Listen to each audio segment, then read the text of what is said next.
adab axloqsiz bir narsa o'rganigili bo'lmaydi. Har bir ishninki adab axloqi bo'ladi. O adab axloqi bilan o'rganilmagan ish manfaat qilmaydi. Musulmonni izzatlik bo'lishga, hurmatlik bo'lishga, boshqalarning oldida tiz bukmaslikka undaydigan bir axloq. Chat elda diniy ilm o'rganishga, fanniy bilim olishga to'liq sharoit bor, imkoniyatlar bor. Şunu pannalam öğrensem buludu, din bilen nimişim emas. Dinni bilsem, Kur'an yadlısam, Roz Ramazan ada kılsam, Müslümançılık burcumunu ötsem buldu. Kan bilen nimişim emas. Hemmini imkaniyetimizden beriçe tırışıp öğreneydik. Her bir Uygur perzenti özünün yaşayan devletler, özününki bir kişilik şu yerdeki vatandaşlık burcunu ada kılış bilen birge, bu yerge sınıf ketmezsin. To'g'ri biz yerleşishimiz kerak, ammo yüzümüzün kimligimizni cho'qim saqlab qolishimiz kerak.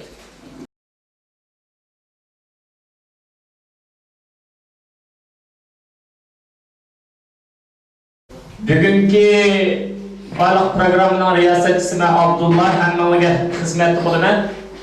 Tunugun deganga o'xshash, tunugun birinchi sinflik ma'lumotni men berib o'tgan hamda o'rta maktab saviyalik Ali mektep seviyelik Ali bilimlerini hanım ustazlardan Bəxtugül Hədiş ilimnin əhmiyeti toğrusunda ama ilimli xuşlar, ilim süyer sabahdaşa şunaqma Bəxtugül Hədiş sizlerge ilimnin əhmiyeti haqqında leksiya sözler vermekçi Bəxtugül Hədiş'i Tunisiler, Bəxtugül Hədiş Şirisiyede uzundan beri siyasi faaliyet kılıp ötken, özünün varlığını Şərq Türkistanlıqlarının hizmetiga azadlıqını atıgan rahmetli Küreş Güsel Efendi'ninki hanımı hazır İskili Suna'dan Şirisiye'nin məlum bir mektebide okutukçılık kılıdır. İlim, mərifət, təlim, tərbiyə cəhətdə yuqur məlumatlıq, uzaq müddət təcrübə ilgisi Qağınğa həmmanlar bilen birlikte Hədiş'ninki leksiyasıdır qağın tərifatını anlayla qəlib Bəxtugül Hədiş səhnəyə mərhəmət. Aleyküm, aziz qardaşlarımız, muhterem akıla emeler, olmaq balalarımız, sanalarımız, kızlarımız, qadamlamalar xeyirli olsun. Hayırlı sahar deb salam vermezlerge. Aldığım gündeki faaliyet intayın ehemmiyetli, tertipli, güzel mahiyeti bilen ötdeyim. Bizge müşinçilik fırsat yaratdayan kırımdaşlarımızga, jabat atıvatkan, lazım atıvatkan kırımdaşlarımızga Allah'ın rahmetan olsun. Allah ecirler versin deb tilekleymen.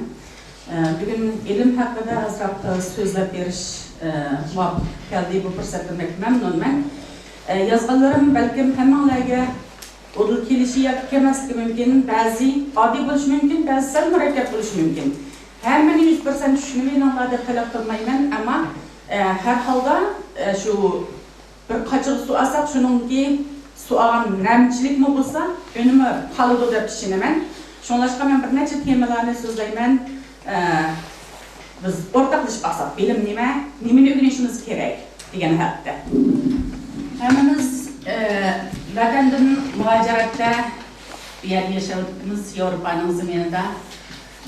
Xon jamiyatimi yilda bir keladigan bir shunaq bir go'zal manzaraga Alloh bizni nail qilib, o'shada fikrlashishga, ilm olishga bir meydan hazırlab berganiga Alloh cheksiz shukr deb aytaman.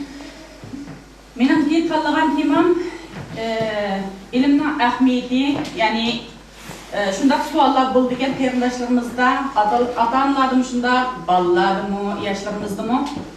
Biz Yevropada yashayotimiz zodi nimani asos qilib o'rganamiz? Nima zodi bizga eng muhim? Diniy bilimmi yoki fanniy bilimmi? Sizlarda biqinlar qaysini o'rganamiz, bolalarim, qarindoshlar? Elbette her işiniz mühim. Pek akıllı kendisiler, doğru cevap verenler. Biz adı-boğullarımızın tazirgıca Kur'an nazil bulup İslam Uygur diyarı yetip bağlan 1000 yıldan artıq vaqtdan buyan İslam dinimizdeki muqaddas qoidalarga amal qilib Qur'onni asos qilib shariat hukmi bo'lsin kundalik hayotimizga biz tatbiqlab keldik. Undaqda biz Qur'on ilmini negizli asos qilib o'rganamiz. Qur'ondan So'yimli Payg'ambarimiz Muhammad alayhissalom haqida Muhammad alayhissalomning hayoti, din tarixi jarayonidagi o'chmas tuhfa tarihi, muqaddas joylar haqidagi amaliy bilimlar, islom dinimizdagi 5 farz qatorliqlarni negizli asosli o'rganamiz, tushunamiz ham amaliy hayotimizga tatbiqlaymiz. Masalan, islom dinimizdagi 5 farz nima deb savol so'rsam javob bera oladiganlar bormi? Meni o'tirgan qarindoshlarimiz menga javob bera oladi. İslamdagi 5 farz nima qarindoshlarim?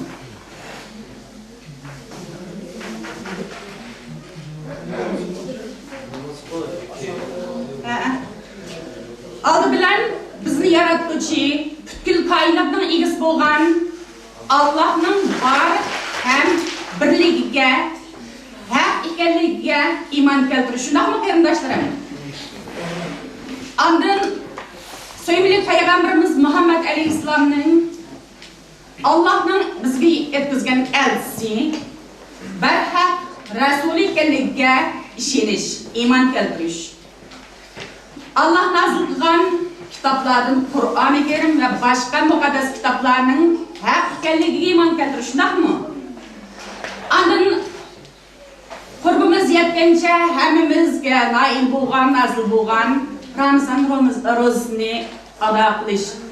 Og'riq va boshqa sabablar tufaylidan tutamasa, qada? Mashgullarga yoki sayillarga yemek, içmek, kiyim-kechak, ro'zg'or yetkazib berish qatorliqlarni bilishimiz, o'rganishimiz. Ondan imkonimiz bo'lganda haj farzini ado qilish, ya'ni yo'l ochiq, imkonimiz bo'lganda, iqtisod va boshqa sharoitlarimiz yaratilganda haj umra qilish bu farzlarni hammamiz muqaddas deb bilamiz, ham hayotimizda tatbiqlab o'tamiz. Mena yana kichkina bir tayyorlig'im bor, buni o'qib o'tib ketsam,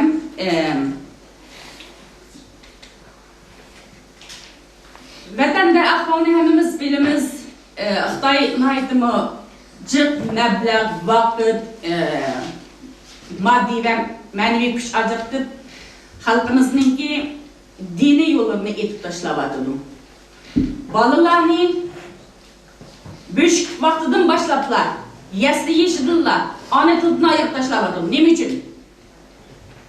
Chunki biz iymon e'tiqodli bir millat bo'lganimiz uchun manjularga, Mo'ng'ullarga o'xshash assimilyatsiya bo'lib Xitoyga qo'shilib ketmadik.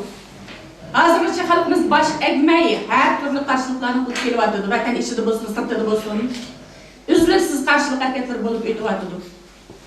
Har haftasi vaqa chiqyapti deb Xitoy diyoram. Shuningdek, buni tanib yetgan Xitoy tadqiqotchilari bu xalqningki dinini uzib tashlaydi, diniy e'tiqodini bo'g'ib tashlaydi. Kelini bola vaqtidan boshlablar Xitoy tiliga moyillashtirib o'taydi deylik. Xalqimiz shu zulmlarga bosh egmay, har turli qarshiliklarni davomli ko'rsatib kelyapti. Bizning mavjudligimizni saqlab qolish, tariximizni davom qilish uchun qanday qilyapti? Xitoylar nima uchun bizning diniy e'tiqodimiz va diniy tashviq qilishimizga, qanday bilim egallashimizni bakrat to'sqinlik qilib, fanniy maktablarni ijroatga haqiqatdanmi? Lekin fanniy maktablar nima o'rgatyapti? Ma'rifat sistemasida ishladim bir qancha yillar. Bu Yevropada o'qiyapman, ishlayapman, selishtirib ko'ryapman. Farq bakmiz zo'r. Bizningki vatanda bo'lsa yasli bolalarga o'rgatadiganimiz shu naqshi qo'shaq, andan keyin shu nimani yeyish, nimani yemaslik. Naydim oddiy. naytım adli. Başlangıç mektep üniversiteler karaydıgan bolsak mı yani şu Xitayning özünün siyasetiga baş egiriş, şularni yadlatqızış, yenilik yok diyerlikler. Vatandan çıkan bir neçe kardeşlerimiz oturuptu, ularni ameliy ko'z bilan ko'rib chiqqan, bilib, bu yerdagi ameliy ahvollar bilan selishtirib ko'rayotgan bo'lishi mumkin. Farqning naqadar zo'r ekanligini. Biz erkin bir mamlakatda yashayapmiz. Dinimizni taraqqiy topqizishga, o'rganishga tamoman fursat bor. Fani bilimlarni har sohadan egallashga tamoman fursat bor. Izlansaklar, qat'iy mansablar bizning kelgusimiz nurliq bo'ldi, parlaq bo'ldi deb ishonaman.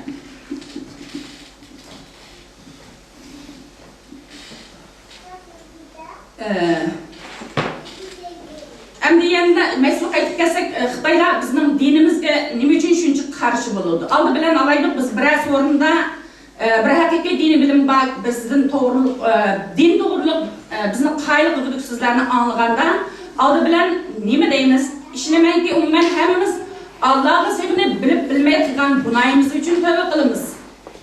Dinni bilsak imonimiz bo'ladi.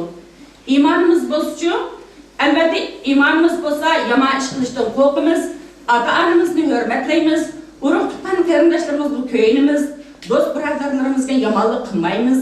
Shuning bilan hammamiz ittifoq bo'lamiz. Ko'yinimiz, bir-birimizni qo'llaymiz, asraymiz.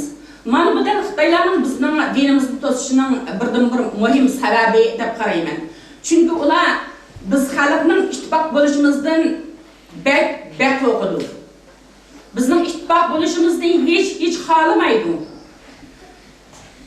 Chunki bizdagi ittifoqlik, iymon, e'tiqod, o'zlik u bir yengilmas kuch, Alloh bergan bir yengilmas kuch. Shundaqla Xitoylarning bizni asmalisiya qilib o'tishiga to'sqinlik qilayotgan eng asosli kuch.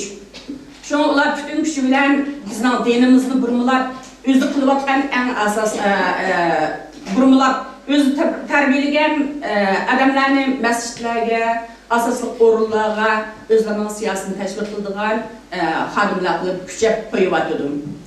90-yillarning o'tirdan boshlab Xitoylar uyushtirmalda har xil usullar bilan bizni har jihatdan bilimsizlaştırıp, bilimli kişilerimizin tutqun qilib o'ldirib, turmalarga qamab, hech bosh ko'targizmagan. 90-yillar, 2000-yillarda biz bularni o'zgartirib ketalaymiz, o'zimizni tamoman bo'ysundirib ketalaymiz deb planlarni tuzgan. Ammo undaq bo'lmadi. Xalqimiz kundan-kunga uyg'onyapti, uyushayotganimizning namunasi mana bu yerda biz Gollandiyadan, Finlandiyadan kelgan Şvetsiyada yaşayotgan jamoatchilik bir yerga jam bo'lib, dinimiz to'g'risida, amaliy hayotimiz to'g'risida, kelgusimiz, bolalarimizning kelgusi haqida fikrlashib o'tiribmiz. Men buni isbotlayman.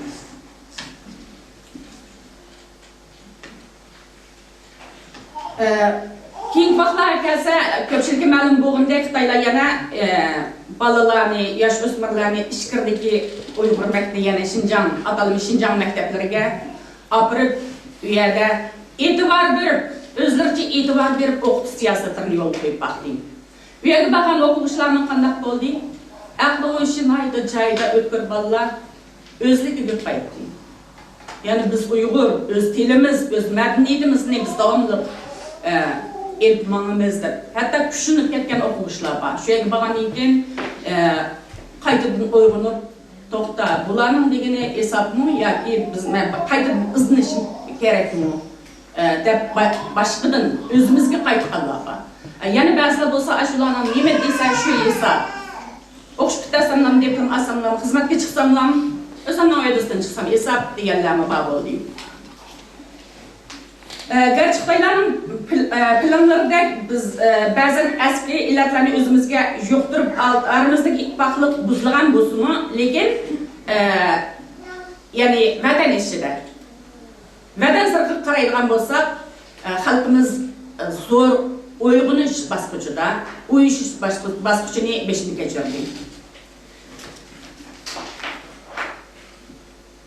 Şunun qarindoshlarım gapini qisqarsam, chet eldagi Uyg'ur qarindoshlar bizga chet elda diniy ilm o'rganishga, fanniy bilim olishga to'liq sharoit bor, imkoniyatlar bor. Şunu pannalam öğrensem boludu, din bilen nemişim emes. Dinni bilsem, Kur'an yadlısam, Roz Ramazan'ı ada kılsam, Müslümançılık burcumunu öpsem lan bol pen bilen nemişim emes. Hemmini imkaniyetimizden berice tırışıp ögüneyli. Yana şundak bir belki Müslimiyeti Buhari kitabından elimden buluşu mümkün. Müslümanlar dünyada arkada kalmaslığı gerek değil. Yani Müslümanlar din bilenle çeklenmesin, dünya bilimlerini öğrenip menişi gerek değil. Tülü biz yoldaki geçe bir kardeşimizden şundak bir sualını sorduk. Gimnaziyada okuvatkan kardeşimiz okşaydı. Kalbisi neyim ki kalaşını halaysız desek, ben uçkuşu bolsam deyme, dep arzusu neydi. Bey hoş buldu. Togra uçkuşlar çıksın bizden aramızdan mı? Turpanda belki sizlerin haberiniz bir otur mektep okututsuğu deyme, ayrıplan yası dey. Özü tadqiq qilib bir turpan işki ayrıplan yası dey. Bunu her xil to'salg'ilarga baş egmasdan patent huquqiga iltimos qilgan vaqtida bir muncha to'salg'ilarni, xafaliklarni, arajlarni topdi. Yani xotanda bir necha yoshlarimiz tekshir ayrıplan yası dey. Texnikni o'zligidan izlanib, tepib, materiallarni hazırlab bunu qilib chiqdi. Demak, deymanki biz fanniy bilimlarni o'rgangandimi eng ilg'or fanniy bilimlarga intilib boqaylik. Sizlar intayin aqlliq, vujudingizga Alloh bergan nihoyatda qimmatli genlar bor. Bizda xalqaralashgan diplomatlar, siyosiyonlar, ilm so'ygan olimlar yetishib chiqsin. Başka milletlerge ölü bo'lg'idek fan bilim egillari, yani dini bilim sahasının paylıqıdek bizdeki azamatlar yetişip çıksın. Ümidim şu inşallah. Şimdi dini bilimimiz degan vaqtida men sevimli Peygamberimizning tarixidan qisqacha balkim hammalarning xabari bor, ama qisqacha tayyorlagan bir abzasga shuni o'qib o'tsam deyman. Muhammed Peygamberimizning qisqacha hayoti. İslam dini bizga olamda faqat bir yaratuvchining borligini bildirdi. İslamdan burun qanday edi? Yani Uyg'urning hayotida qanday edi desak, İslam dini bizga singib berishdan burun xalqimiz har xil dinlarga e'tiqod qilgan. Dünyada bizde köp dinni qabul qilgan, ijod qilgan, köp qatim yezib o'zgartgan millat bo'lmasi kerak.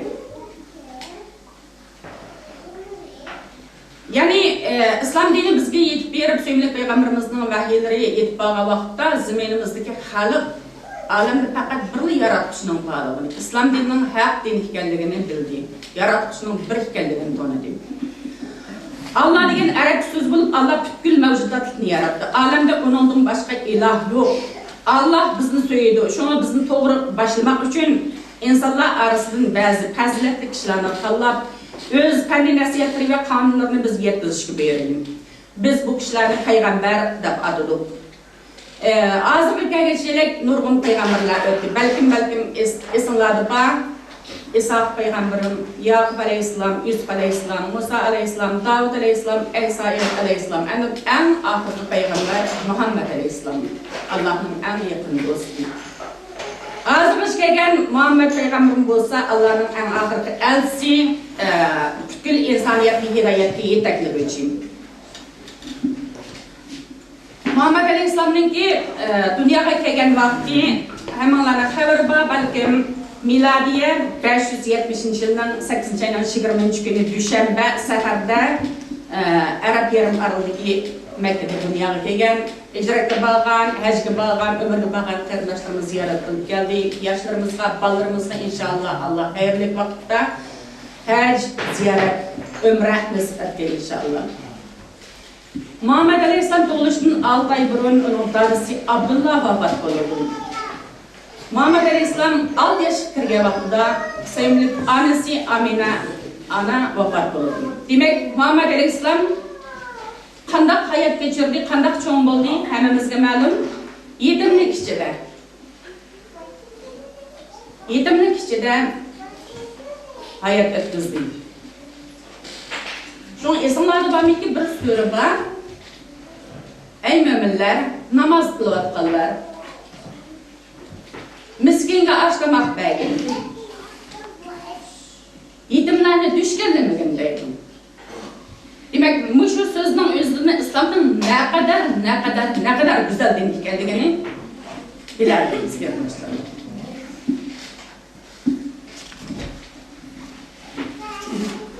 Muhammed Aleyhisselam şundak eğri küllerdiğini şereflik İslam dinini Arap yerim arıldın dünyanınki en çeti boğan Afrika, Asya ellergece yetkizişke sahabeler bilen intayın cesaret gösterdi emimiz kelimiz. Avrupa'ya kadar yetip geldi hem İslam dini. Ondan yana İslam hakkında Kadir Kedisi'ninki ahmiyeti hakkında küçük ama izleniş var. Bunu sizlerle ortaklaşını vakit gördüm. Biz Kur'an'ı hakikaten Şebi Kadir'de nazil kıldık. Şebi Kadir'nin nemekkelliğini bilemsin kardeşim. Şebi Kadir şeref ve fazilette min aydın artıktır. Periştiler ve Cebrail şu gecede Perverdigar'ın emri bilen zımınga Allah takdir kılgan barlık iş üçün düşedin. Şu gece tan yorgan kadar kütüllay geç amallıkın ibarettir deydi Kadir suresi de. Bu mübarek gecede yani bu gece Kadir gecesi de adılgan Ramazan'ın kaçıncı günleri keliyorduk kardeşlerimiz bilemmekin 26-27'de 28.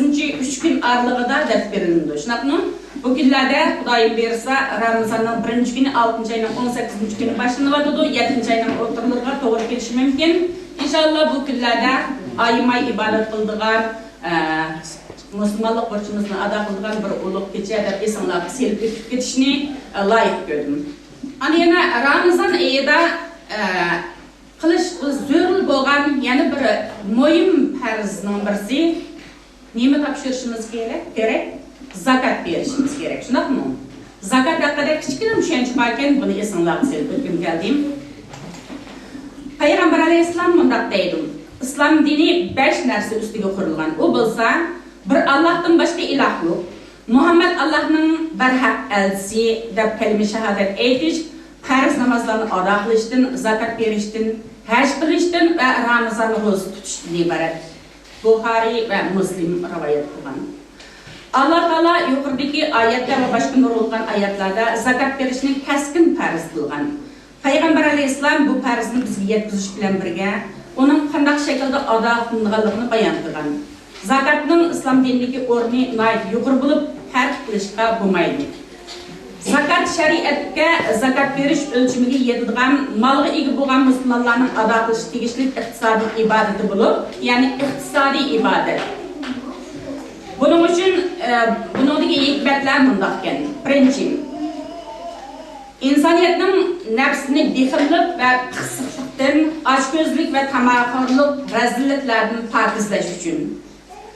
İkinci, fakir miskinlerge g'amxo'rlik qilish va qiyin ahvolga tushib qolganlarning ehtiyojlarini qondirish uchun. Üçüncü, ümmetning hayoti va baxt saodat uchun kerakli bo'lgan ommaviy manfaatlarni barpo qilish va uni rivojlantirish uchun. To'rtinchi, pul molning bir qism insonlarning yanida jug'lishib qilishning oldini olish uchun.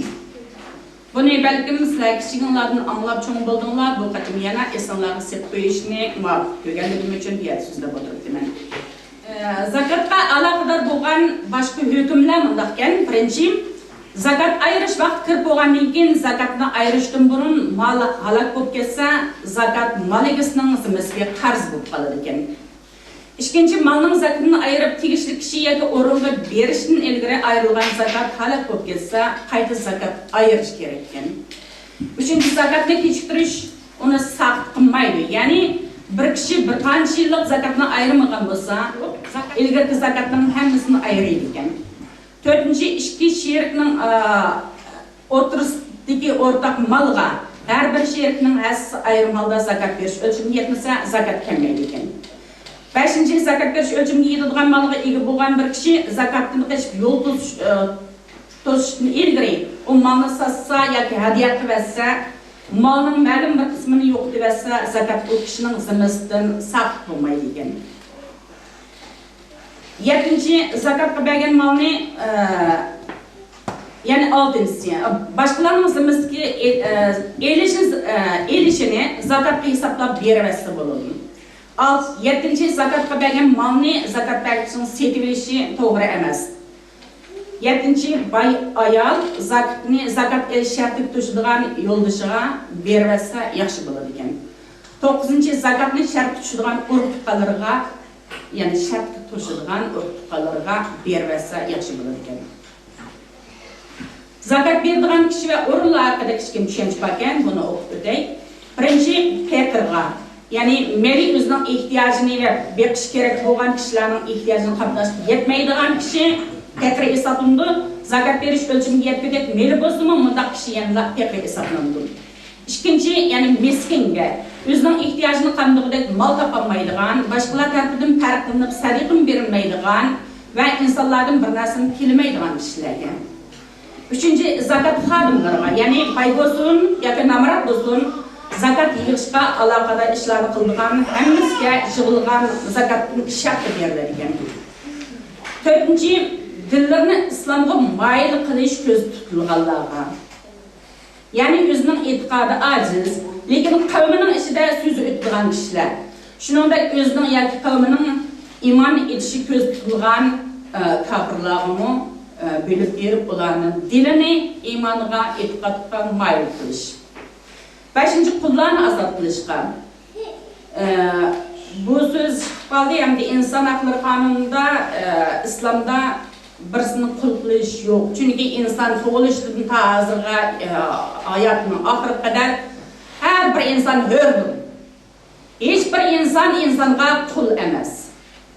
Bu İslamda 1400 yıl burun kanun bo'lgan bo'lsa, bu xalqaro demokratik tartib qilayotgan g'arb mamlakatlari asosida qurilgan Birlashgan Davlatlar Tashkiloti deyilgan bir tashkilotga hammamizga ma'lum, Inglizchada UN, Shvetsiyada FN deyiladi ekan. Buning 22 turli xalqaro qonunga nurg'un davlatlar qo'l qo'ygan. Inson tug'ilishidan hur, her bir insan yaşaş hakkı var. Hiçbir insan insonga beqinmaydi, qul emas. Yani birisi birisinin üstüden hakim mutlaqlik yurgizmaydi. Her bir insonning ma'rif tarbiya edish, yashash, xohlagan mamlakatlarga, xohlagan yurtlarga erkin azod safar qilish haq huquqi. Ma'rif tarbiyasi edish haq huquqi bo'ladi ekan. Bu yerda qullarni azod qilishga ishlatiladi degan bir hukmni biz yaxshi tushunib olsak. Ya'ni qulluq tushib qolgan musulmonlarni qulluqdan qutqizish uchun zakat berish. 6. Qarzdorlarga, ya'ni shariatda gunoh hisoblanmaydigan bir ish orqali qarzdor bo'lib qolgan musulmonlarni qarzni qutqizish uchun zakat beriladi ekan. 7. Allohning yo'lida, ya'ni Allohning roziligini yetkazadigan har qanday yo'lga zakat beriladi ekan. 8. Yolda qalganlarga. Yolda qalganlar deganimiz yana safarga atlangan, lekin o'z vaqtida boy bo'lsa-mu, borgan yerda yoki yo'l ustida muhtoj bo'lib qolgan kishilarga zakat yordam berish. Zakat berishga bo'lmaydigan kishilar-chi deb bir savol balkim tushishi mumkin. Birinchi, qalbining islomga moyil qilinishi ko'z tutilmagan kofir va kommunistlarga zakat berish to'g'ri emas. Ikkinchi, yana hadislar deyilibdi, Hashim avlodlariga, ya'ni Elining, Uqaylning, Jafarning, Abbosning oila tavobitlariga berilmaydi deb. 3. Ota-ona va cho'ng dodlarga berilmaydi. 4. Avlodlarga, ya'ni qiz o'g'illar va nevara-chevarlarga berishga bo'lmaydi ekan. 5. O'z ayoliga berishga bo'lmaydi ekan. Ramazon kirgan vaqtda yana bir muhim ish bor, bilasizlar, fitr zakatini berish. Shunaqmi? Ramazon tutdik deymiz, ba'zi tutamayotganimiz bo'ldi. Bu kunlar uchun fitr zakatini ayirish, balkim ota-onalar sizlarning quloqlaringizga kichik bu vaqtlaringizdan tortib balkim aytgan bo'lishi mumkin. Buni esingizga hisob qo'yishni muvaffaq edim. Andan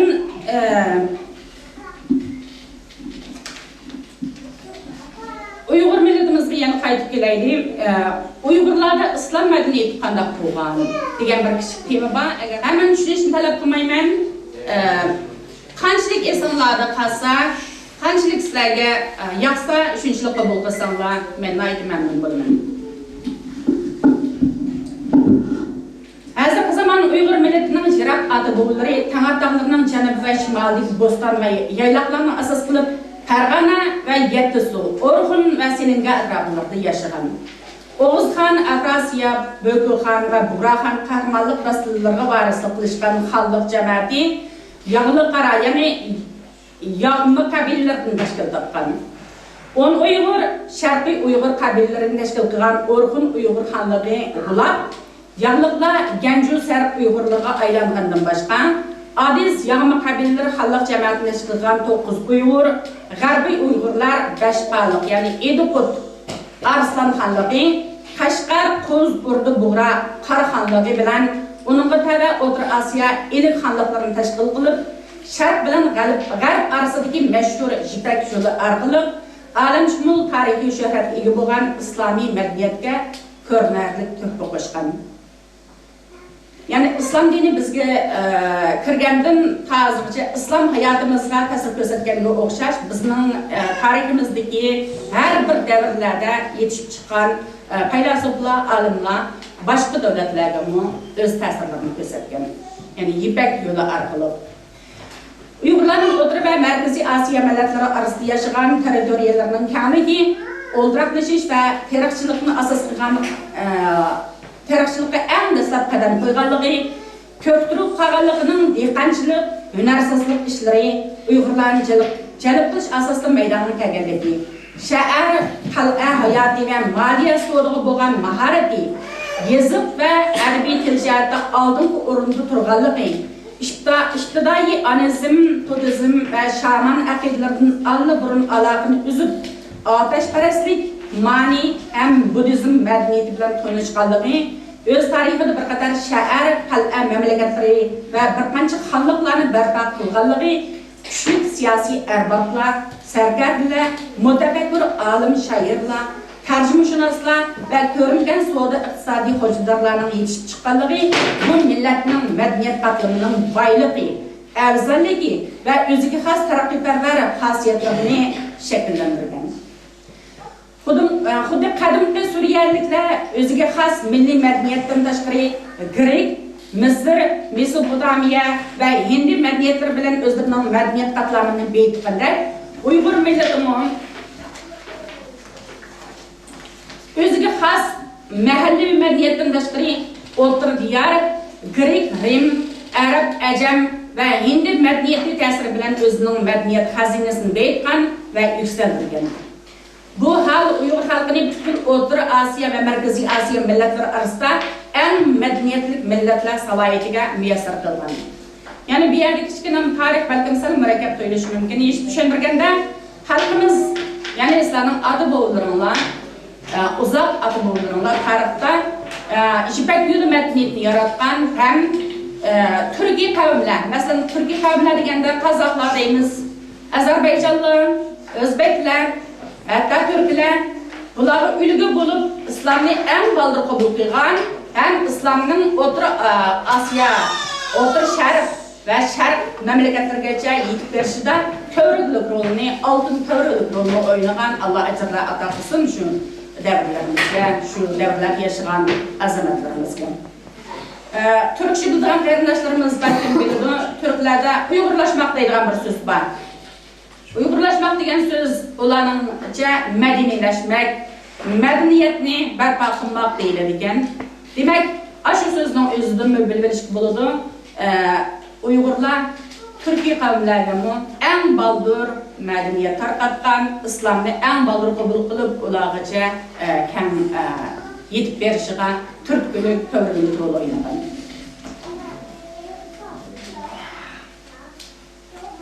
Uyg'ur millatining islom dinini qabul qilishi nuqul islom e'tiqodi bilan cheklanmasdan, balki butkul bir butun dunyoviy madaniyat tipini qabul qilganlik bilan xarakterlangan. bu ikki nuqtani, ya'ni Uyg'urlarning bundaq bir qadar yuqori madaniyat tipini shaklan emas, balki faol o'zlashtirish pallasida turgan madaniyat iqtidorini, shuningdek islom madaniyatining o'zining ilgirki madaniyat tiplaridan yuqoriroq qatlamdagi diniy madaniyat shakli ekanligini ko'rsatib berdi. Uyg'urlarning islom dinini qabul qilishi Eron, Tojik tipidagi Somaniylar sulosini hisobga olmaganda Turkiy xalqlarning bu dinni qabul qilishining muqaddimasi va ulgusini tikladi. Boshqa Turkiy xalqlar bilan turklashgan Mo'ng'ul qabillalari Uyg'urlar orqali islomiyatni qabul qilgan. İslamiyet dini şekilde meydana kelgan ve rivojlangan madaniyat xaoris ibarat. İnsaniyetning bilish ve tefekkür tarixini, turmush ve madaniyat tarixini ve dini madaniyat tarixini ayiradigan, dini madaniyat tarixini yoki madaniyatning dini tipini qandaqdir g'ayri tarixiy, g'ayri madaniy hadisni izohlaydigan qarash ve uslub ilm ahliga zid keladigan qarash. Tarixiy haqiqatga zid qarash ve uslub. Tarix ispatladı ki, din tarixini tushunmay turib, insoniyat ruhining tarixini va ruhiyatdagi insoniyat tarixini to'liq tushunish mumkin emas. Bundaq tarix oxirlashgani yo'q. U tezdan oxirlashi mumkin emas. Bundaq tez oxirlashi mumkin emas. Haqiqiy tarix xuddi Grek afsonlari, Grek san'atining g'oyatisi bo'lganiga o'xshash diniy madaniyatning, ilm-fan madaniyatining munbat tuprati, raqobatkor ilhamchisi ve en ahırda birbirinin to'liqlig'isi bo'lishini isbotlamoqda. Hozirgi informatsiya ve yangicha ong tafakkur izlanishi bizdan insoniyatning gulnish uchun insoniy hamkorlikni barpo qilishni kuchaytirish yo'lida haqiqat, insoniyat ve baxt saodat uchun bo'lgan kurashda o'zaro hamkorlashishni kuchaytirishni, garmonlashishni, o'zaro tushunishni ilgari surishni talab qilmoqda.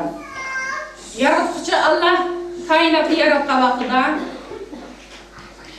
insonni olamning manbasi qilib yaratgan, balkim buni tushunishimiz mumkin. Odam uning Tangri oldidagi majburiyatlari to'g'risidagi shamanizmlik, otashparastlik, buddizmlik, monizmlik diniy tasavvur va aqidalar o'rniga Allah'ın biligi ve onun sifatları, adamın yaratılganlığı ve Müslümançılık mecburiyetleri doğrusunda yeni akide qarashlar o'rin almoqda. İslam dini teşebbüs qilgan Müslümançılık farzlari, yani iman, namaz, roza, o'shir zakat, haj qilish shartlari Uyg'ur ruhiyati ve e'tiqod turmushining hamma taraflariga teran o'rilishib, g'oyat zo'r ve daimi etnik faoliyat tusini oldi. Uyg'urlarning maxsus diniy tabiqa har darajalik qozi, mubtala, har darajalik jami, masjid imomlar, ma'zinlar, mazar mashayiqlar, diniy madras, maktab, mudarris ulamolari, diniy ilm bo'yicha har darajalik olimlik martabalari maydonga keldi. Demak, Qarxoniylar davridan ta yaqinqi araliqlargacha muqaddas bir buyuk tarix yaratilgan edi. Uyg'urlar islom madaniyatiga ko'rinarli ta'sir ko'rsatgan. Bu arab madaniyatiga va shunaqla arab madaniyatiga ta'sir ko'rsatgan. O'rta Osiyo madaniyati orqali bevosita Uyg'ur madaniyati orqali amalga oshgan. Ya'ni bu yerda bir narsani deb o'tish kerak. Abu Ali ibn Sino Farabiy qarashlari. Bo'libmi Farabiyning 4 zot qarashlarida yana 4 tadu deyiladigan. Bu 4 tadu deganimizni balkim qarindoshlarimiz ya tushunib ya bilmaydi. İnson hayotida eng muhim bo'lgan 4 omil. Qaysilar bilasizlar? İnson hayotida eng muhim bo'lgan 4 omil nima? İnsan hayat qilish uchun oldi bilan nima kerak? Nafas olish kerak, shunaqmi? Havo eng muhim. Albatta, vujudimiz, dunyo, koinot 70% atrofida suvdan tashkil topgan. Unda bo'lsa, ikkinchi qilib tabiiy suv qarinishimizni to'g'risida javob berdi. Aqlli qonlar aramizda aydimichi. Üçüncü amil nima? Tadudun. Üçüncü amil nima? Hazır hava ne deydi ok nefeslendi ok. Hava, su çıkısını dedi ok. Elbette biz topraktan yaratıldık, toprak kaydımız, toprak. Destek turvatımız, mevatımız, turvatımız, tervatımız, elvatımız, yavatımız, toprak. Yani dördüncüsü nima? Ot, şunak mı? Ot. Ot desek naydım adli duyuldu ama insan hayatında kan bası bulmaydıgan tabu ilmi bizning alimlarimiz arkalı Arap aralırga ve Avrupa'gacha kengayib mumkin. Tört tadun emdi tadudu Avrupa ilmi, Avrupa alimlari. Mahmud Qashqariyning o'zining Divan-ı Lug'at Türk nomli mashhur asrini taqdim qilib, Arab-Uyg'ur madaniyatining almishiga as qo'shgan. Mahmud Qashqariyni Uyg'ur adabiyotida o'qiymiz. Turkiy qavmlar orasida intayin mashhur Qashqarlik Mahmud deb har faoliyatlar bo'lyotdi, 100 yilligi, 1000 yilligi. Demak, Mahmud Qashqariyning Qutat Qo'bilik asri Arab dünyasının Uyg'urlarga bildirishlar emas, Uyg'ur madaniyatini, tarixini Arab dunyosiga va boshqa turkiy qavmlarga bildirishda intayin cho'ng ahamiyatga ega bo'lgan shunaqa o'g'illarimiz bo'lgan. 1000 yillar davom qilgan sharq musiqa san'atining ajoyib katta boyliqlaridan 13 muqomni tilib erish kerak deb o'ylayman. O'rta Osiyo turkiy xalqlari Saljuqlarning G'arbga ko'chishi va Temurlan harbiy yurishlar orqali o'tira yaqin sharqda 14-asrdan keyin paydo bo'lgan muqam hodisasiga ko'rinarli ta'sir ko'rsatgan ham yaqinqi yillarda bilasizlar dunyo madaniyat qo'llash asar atiqalar xalq asar atiqalari bo'yicha qo'llash turiga kirgizilib xalqimizning bir go'g'iri bo'lib qoldi. Gerçi o müzik sahasında bulsun. Demek İslam medeniyeti O'rta asr sharqidagi olamshumul tarixiy madaniyat sifatida İspaniyadan Yaponiyagacha, Ozarbayjondan Shimoliy Afrikagacha keng territoriyaga kuchli ta'sir ko'rsatgan. Uyg'urlar islomiyatni qabul qilgandan buyon 10 asrdan ko'proq vaqt o'tdi. Demak, islom dini hayatımızga çoğunlukla sınıp kirdi, hem ameliy hayatımızga tatbiqlab o'tyapmiz. Qanday bilimlarni hech qachon chetga qalqini yo'q. Balkim koinot haqida gap bo'lsa, biz balkim deymiz, oy haqida, quyosh haqida Qur'onda 1400 yildan burun bor edi deb. Inson haqlari, barobarlik, bolalarning, ayollarning huquqi deganliklar, degan ilmlar qilib ilmga vaqtida balkim deymiz. Bu bizde İslam'da 1400 yıl burun Kur'an'da yazılgan, mesela Nisa suresinde bor ayollar haqida, adan miros haqida tünügün kardeşimizde ötdi, emdi tadqiq qilib o'tibdi Avropaliklar. Demek İslam dini inson hayotiga foydali bo'lgan har qanday bir ilmni chetga qo'yqani yo'q. Shunlashqa barliq imkoniyatimizdan foydalanib hayotli bo'ladiganmiz. Dinimizni egallashga, qanday bilimlarni egallashga tirishib ko'raylik qarindoshlar. Mushinchilik bo'lsin sizlarga bergan suhbatimiz.